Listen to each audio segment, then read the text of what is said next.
can see that. I have punctured the egg with a, yeah, there's a different technique.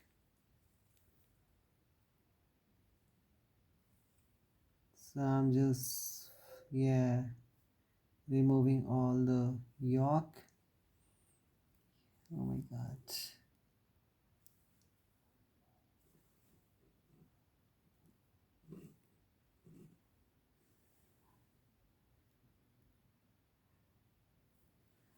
Here I, yes. Oh, oh, oh, oh, oh, oh, oh, oh.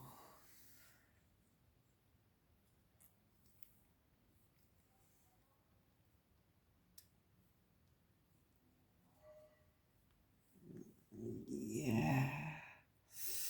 So this, you can see, this is because this all happened because of this soft shell. Egg is very soft. It's not hard, and that soft shell. Because of this soft shell, she was unable to expel because the egg was, yeah, very this. I mean, egg was soft, shell was soft. Shell has to be hard so that the birds can expel. Oh my god. Oh. I am just, yeah, praying for this bird's faster recovery. Oh my god. So this.